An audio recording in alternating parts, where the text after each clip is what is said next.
those of you who have been watching the show through the year, this is definitely not the year in which I have recorded the show. So I'm going to call it the 2020 Pyjama episode. So welcome. Today I don't have anyone else on the other side, but I thought that I'm going to take this opportunity to talk to you guys and reflect on how the year went by. I almost didn't shoot this show today because the last 1 month has been, the festive season. I had my wedding anniversary and all of that. So life got a bit busy. But then I thought, how can I not do the one thing that actually got me through the year? So here I am. And I wanted to take this opportunity today to speak to everybody about the year that's gone by and what it's meant for a lot of us. So, for those who don't know me and maybe are tuning into the show the first time, I have to say that I don't normally look this frazzled. My name is Sneesh. I live in the UAE. I am a proud Indian and I've lived and traveled the world.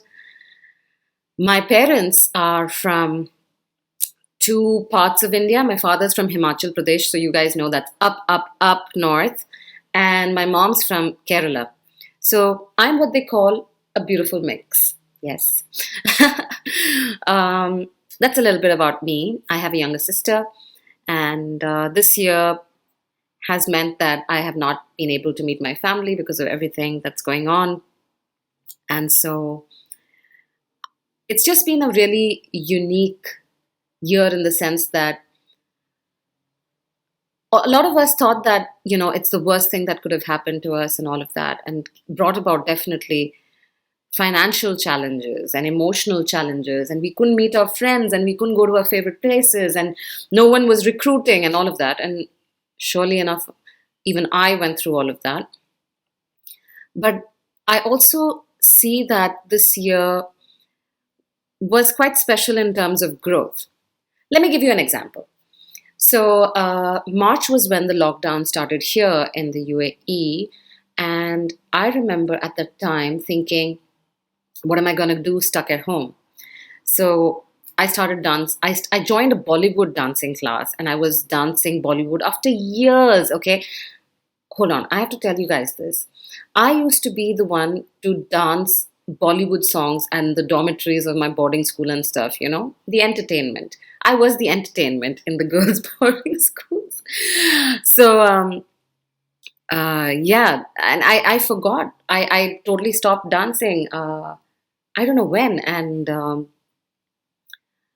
the opportunity to kind of, use those muscles in my body again was just something. I felt that I reconnected with that. Another thing that happened for me this year was that when I felt that my voice was being limited by, the ability to interact with friends or whatever, I started this podcast. Now, I know that it's on YouTube and all of that, but my intention is that hopefully in time, it can have a lot of listeners. So as I go through my life and share my experiences, and maybe we collectively can grow together.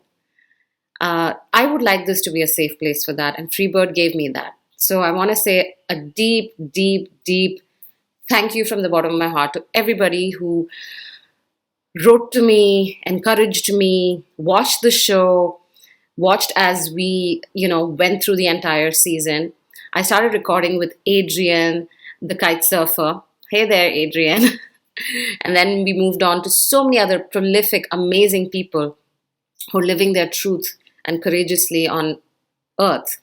So there was Anya, who practices Qigong. There was Rajesh, who's visually impaired but still living a great life.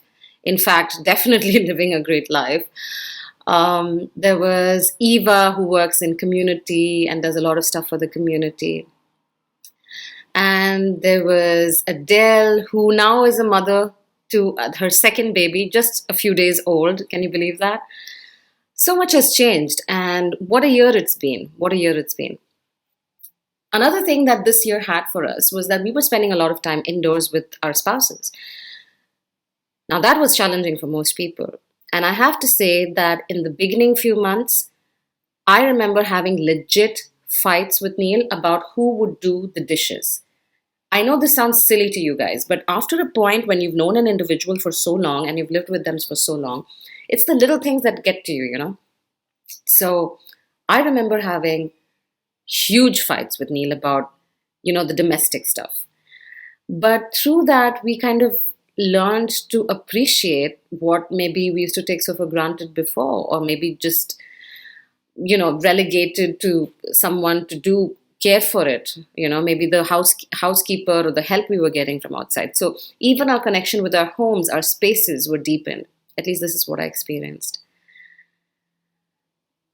Overall, I have to say that the year came with its immense challenges, being worried about your parents' health, recovering from COVID when my parents and then Neil's parents had COVID, and we were frightened to even imagine how we would manage the situation if we had to fly down. Suddenly, there were no flights, operating and stuff like that. So I think all of us have gone through cycles of grief and fear and resilience and all of that. And what I'm trying to actually say in this pajama episode, and how appropriate because we spent the whole year in a pajama. So who am I fooling, guys? This is me. I think I want to congratulate each one of you for having the courage and the patience and the fortitude to keep moving forward. All greatness is made of that and comes from that. To those people who have learned new skills, like moi. In March, I didn't even know how to use freaking iMovies. And now I can edit amazing videos and I can create end-to-end campaigns on social media and stuff. So it's quite unreal when you think about it, what we are actually capable of doing and how capable we are of moving on and moving forward. I was wondering, what holds us back from moving on and moving forward. And then I realized that it's actually the fact that we want to be perfect in everything we do. And so, hold on a second, I really need to. Nothing like chai, guys. So, I feel like sometimes we're so busy trying to make everything perfect that we miss out on opportunities with ourselves and the universe at large. I'll give you an example. Now, if I was to think about making this a perfect shoot, I would have my hair washed, I would have my makeup on. I have a little bit of lipper, but I have to do that much, guys. I would definitely not be in my pajamas and a fluffy overcoat. This is the biggest lesson I learned in 2020, that perfection is overrated, that it is what trips us, and it is not necessary. I came across this book called The Gifts of Imperfection by the lovely, immaculate Brene Brown. And I seriously recommend for all of you watching, listening, to go and get this book and read it in the new year. But I have some highlights from what helped me. Because what we do? We think of a great business idea and then we think, no, I have to launch it then. The logo has to be like that. And, I won't wear this dress now. I won't let it go because I'm too big a size. And I'll wait for the day that, or I'll go when I feel like, or I'll make that call when I am ready. It's a trap. It really is. You start where you are and then you fix it as you go along. It truly is that simple. So the book says, the main concept of the book is that the concept of living a wholehearted life. I love that word, wholehearted, like with your whole heart, all the four chambers. So I'm going to read to you a couple of things that really occurred to me, and I wrote them down in my notebook. And Brene says, let go of who you think you're supposed to be and embrace who you really are. A lot of us get trapped in this, I find. I'm talking about myself definitely. So when I was, working with the big FMCGs of the world, I imagined myself to be this, corporate girl with the pencil skirt and the big heels and the, you know, constant radiant smile. But that's being a robo. So let go of what you think that life should be, you should be, what roles you should play, and just be yourself. And, genuinely take it from me, guys. People will start accepting you just the way you are. And if they are not, well, they're not maybe in the frequency you're at, and then they will find a different place to be. And you will attract the ones that you genuinely vibe with in your life. The second thing she says is that authenticity is a collection of choices. How interesting. And let your true self be seen. So, if I would have thought today that I need to be in a perfect gear to do the shoot, then I wouldn't have gotten it done, and perhaps I wouldn't have been as free and as real as I'm being right now. I think there is something to that. I'm reflecting on it even as I speak. She says that trusting your gut and being rational are not exclusive. Here's the thing. Have you ever found that when someone says, "Why did you do something?" and they're like, "Oh, I don't know, man. I didn't really think about it. I just felt a gut instinct." We are given the gut and the mind and the brain and everything to work holistically. We don't really need to have one organ take precedence over the other. So to say that, you know, um, my brain told me this and my heart told me that, give it a break. you know, just work with everything you've got. Oh, I love this one. I wrote it down there, right? And it says, comparison makes you boring, not better. We live in a time where social media is all over our face. We live in a time where there's been a fair amount of, let's say, difficult news. People have lost jobs. People have been managing with difficult financial situations and stuff. So it is quite, I won't say normal, but quite expected and seen that we compare ourselves. And we wonder, why that person, why not me? Why does this person have so much and why not me? And what makes that person so amazing on social and why not me? And all of that stuff, man, all of that green eyed stuff. um, that you're doing it, right? So I think that it's important to accept, acknowledge when it rises, because we all have, Thich Nhat Hanh says this, he says we all have seeds, right? So imagine yourself as a plant and you have seeds within you. The seeds are both bad and good and ugly and whatever. And you choose at any point which seed you want to water, right? So when you see the seed of comparison coming out to you, maybe don't water that so much and maybe water the other one, which is compassion. Maybe we could look at someone and say, they must have worked really hard for this. I wish them well. And maybe there's something I can learn from them.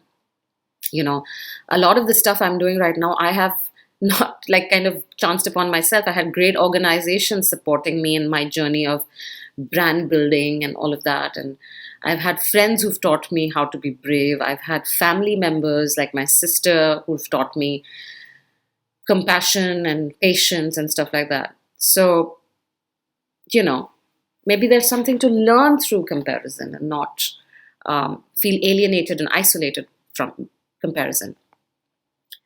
And the last point I got out here was that the opposite of play isn't rest, it's depression, which I thought was so hilarious, right? Because this morning I was supposed to go for a hike and I chose not to because, well, I needed the rest. But also, I kind of thought that I had to work. Now, that's not a bad thing. I prioritize something, and that's okay. But it also makes me realize, and through the years, I've realized, especially after my burnout, that you need to play and have fun, whatever way you have fun, Uh, because that's how your brain gets into its creative zone. There are lots of books about this, guys. You can go and read them, find them. But essentially, work and work alone will not make you more creative, more productive, all of that. And I think especially this year when we were spending time maybe in our families, with our families, and indoors and working in pajamas or something like that, maybe we felt a little more relaxed.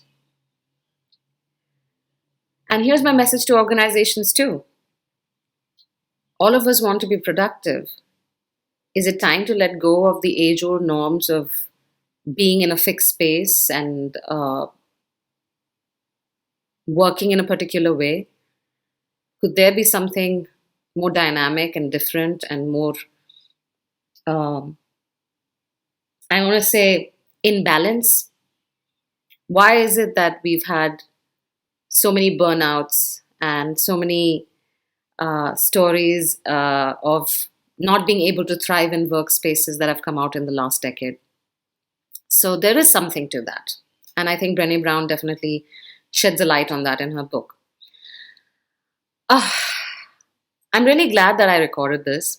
And I know that I'm just going to put this out there without editing because I want to accept and also imbibe what I'm actually talking about, which is that you don't need to be perfect. You can be loved exactly the way you are.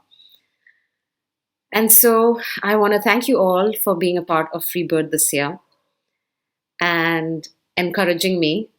And I promise to keep on going with it in the year 2021 and bring about more interesting people to talk to and have fun with.